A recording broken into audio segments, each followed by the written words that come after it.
நிறைந்த என் கடவுளே, என் கண்ணீர் உன்னை நனைக்கலையா?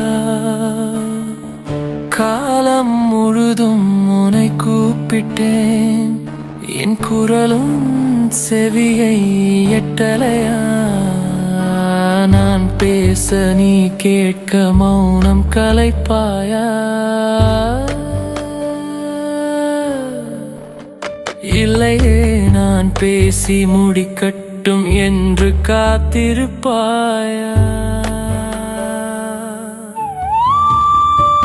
உன்னை சுற்றி அர்ச்சகர்கள் மந்திரம் சொல்கின்றார், உனக்கு முன் நின்றிருக்கும் என் மௌனத்தை யார் அறிவார்?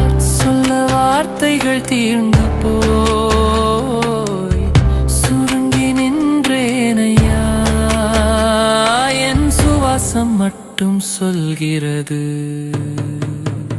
ஓம் நம சிவாய.